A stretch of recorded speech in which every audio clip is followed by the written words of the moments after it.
Hello all, welcome to another endgame study of the Solving Other Studies to Improve Chess Calculation series. This position was created by the Russian chess composer Vladimir Katsnelson. It's white to play and to win. As always, I suggest you watch the guide so you are better prepared for this type of practice. Then the main countdown of 10 minutes will start and I catch you up on the beginning of the guided solution.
And let's go on to the start of the solution.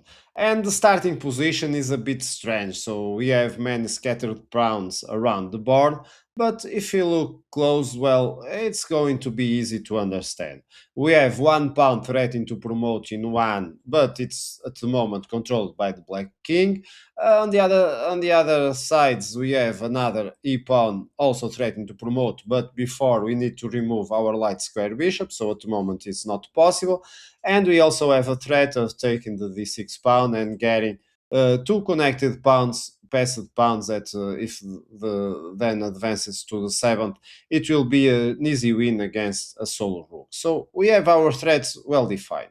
On the other side, black also has a very dangerous pawn, so the b2 pawn is threatening to promote, which is a big problem. Let's say, for example, we just go with a move without caring too much about the enemy threat. Well, black just gets a queen over the board, and we think, okay, but we also will have a queen. But no, of course, on these positions, we can't allow the heavy pieces from black to get the initiative in an open board because with more or less trouble, they will find a way to kill us. So here, for example, we can go with a check over here, making the king go away. Now, another check. If the king, for example, goes to a dark square blocking the bishop, we just grab the e7 pawn as black. So let's say the king comes to f5. This just allows the rook coming into play. Notice that the king is already starting to become in problems. It's forced to take the other pawn. So the rook check it again, and notice that it can take the other because it will be checkmated very fast. So we in these positions we need to understand that we need to be very sure when we allow the enemy to have a queen in an open board and then give it another move so they get the initiative and of course the win on this situation. So we can't play passive over here. And other possibilities, one of those I did calculate was, okay, let's see what happens if I sacrifice my pawn to force the king to go to the corner, and now I have my free bishop, so I can check the king. The king moves. Of course, not to h7. This would be a mistake. So the correct move for black is to approach the king to the threat of the promotion of the pawn. And now I can take the pawn. Of course, now the enemy rook is threatening both bishops. But of course, only one makes sense, which is to go to the light square one.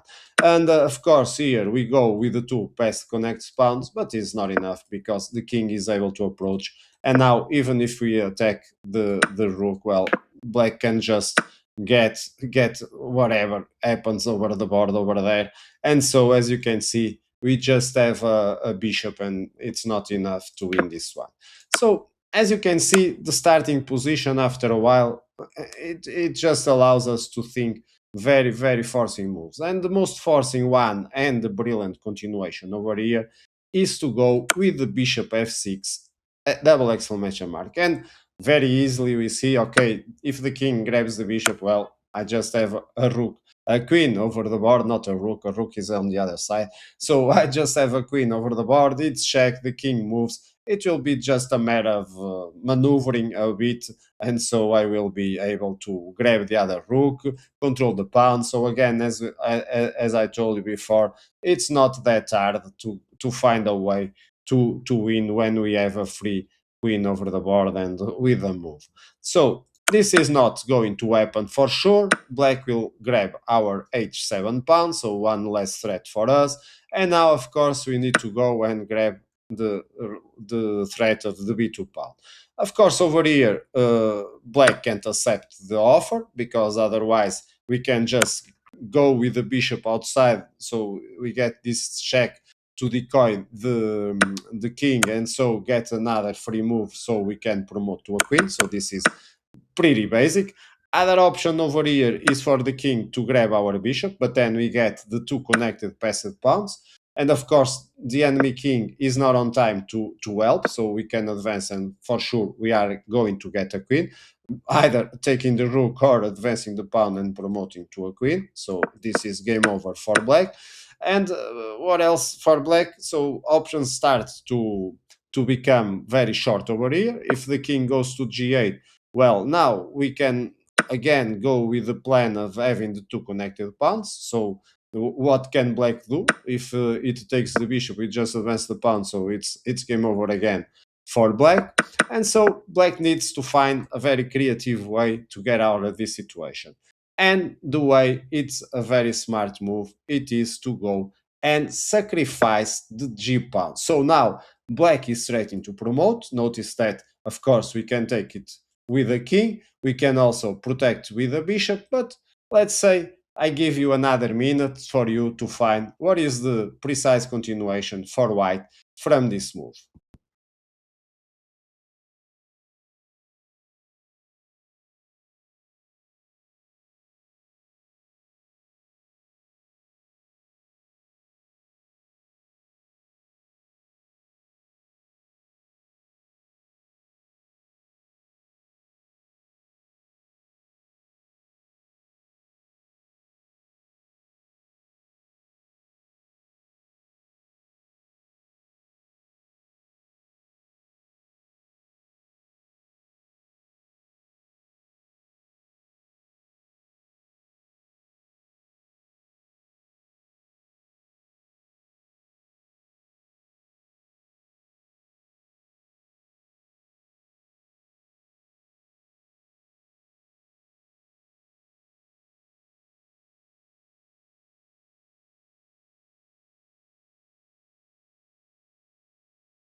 And of course, this is more or less a 50-50 opportunity. We can always flip the coin. And of course, why stop the clock? Is there a trick over here? Well, no, there is no trick. If we go with the bishop d4, of course, we are controlling the promotion of the pawn. But of course, it's black to play, and black simply can take on c5. So now we have two bishops threatened. We need to choose which one to survive, and of course, we can't just allow the rook to take on e8. This would be just at least a draw for black, because if black takes the bishop and then can sacrifice for the pawn, whatever, we just remain with one bishop over the board. So this is not going to be a win. So from here, we need to remove the bishop, and then, of course, we are going to lose the dark square one, and there is no way to survive. We need to grab now the g2 pawn, and after the threat, we need to sacrifice. And, of course, over here, we are just playing for a draw, which is not enough for our desired win. And so, no, there was no trick. We really need to accept it. And, of course, now it's black to play. But of course, black also needs to deal with both threats of the pawn taking the other pawn. If we grab the bishop, what happens? So let's see some. Let's see, for example, if we grab the bishop with check. Well, the king just moves away. We need to come back, and now we get this position where it's impossible to defend. We already know this one. So grabbing the bishop also with check is not a real threat over here. And so black here needs to grab the c pawn and finish for sure the possibility of white having the two passed pawns. So the correct move over here is d take on c5. So another minute for us. Pause if you need more. This is a hard one. What is the correct move, the only one that allows white to keep going for a win from here?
And okay, I think this position is really hard far harder than the others that we already saw before, and we need to be very precise. And I would say that almost only by luck we are all going to be able to still go for a win from here.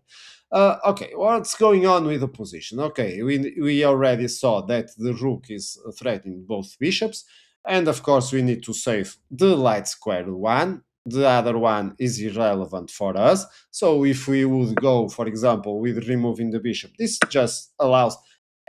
It's very fast. If you think, okay, I can sacrifice the rook as black, and it's game over for the winning prospects of white. Well, we just calculate one move and it's over. So we need to remove the light square bishop, and we start to get things under trouble. Why? Because if I remove it here, well, what is the move that we are expecting from black? Yes, it's going to take our dark square one. It's check. We move the king. The rook comes back. We can't force it anymore. We just have 1 pawn. So the best we can do is really promote it to a queen and sacrifice it, and it's a draw. So okay, now we start to get some problems. So what if I go with the bishop to another place? Well, it's just going to repeat. We are going to be seeing this position again. And okay, can I go to the other side? Yes, you can. You can go to the other side, and the rook takes our dark square bishop again. We move the king, the rook comes back, and it's game over again. It's a draw again. And okay, let's try again. And that's why I say this is almost by luck, unless you are really, really calculating already a bit ahead of me and many others, of course. It's not easy to find the solution until you see it. So if we go with the bishop again to c6, well, the repetition of the pattern, it's going to be the same, so another draw. And of course, we start to wonder, okay, should I go with the bishop to b5? What a crazy idea. Well, don't do that. The pawn just takes, so black stays with 2 pounds, 3 pounds, and then it's controlling the promotion square, so it's going to be black for a win. And so, almost by exclusions of all possibilities, we need to play the brilliant one, bishop a4. Of course, we already know the rook takes, and it's check, and it's you 1 minute. Well, maybe you are already suspecting what's going to happen, but you need to find it. 1 minute, and I come back to continue.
And yes, the idea is the bishop on this situation can block the check with bishop c2. And you wonder, isn't this the same that we have before? Can't we go back with the rook and so control the pawn? Well, we could if it was not, because there is a check when we go and block the king. That's why I say we can only find this one almost by luck. But of course, after seeing bishop going to a4, it's easier to see, okay, the idea is to decoy the rook to another place. And of course, here black needs to accept the sacrifice, because there is no option to come back as the enemy king is under check. And if it moves, we are just going to promote to a queen. So now it's us to play again. Of course, the king needs to move, and the king goes to f3. Now we are checked again, and this is last moment. I don't think this is hard, but okay, you need to still be precise. What is the final move for white before I go until the end of the solution? Another minute, and I come back.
and the brilliant moves already were gone. So here the simplest one is to grab the pawn. And of course, we don't go and find another ideas because this just allows the rook to go behind our pawn. Either we go with the king to g4, or it goes to e4, it's check, the king takes our pawn. But of course, we are on the losing side of this one, and the same goes if the king goes to the other side. So the king needs, of course, to accept the pawn. There was no trick over here. Sometimes there are, but not on this situation. And over here, it's game over.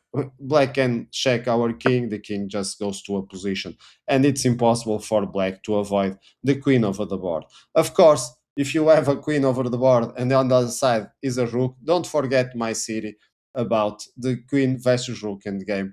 Always a good possibility to promote it. I hope you have found this one very entertainment. I think two brilliant moves, the starting one and bishop a4 after a while, was just justifying this one. And as always, I hope to find you in future videos. So bye bye and keep checking.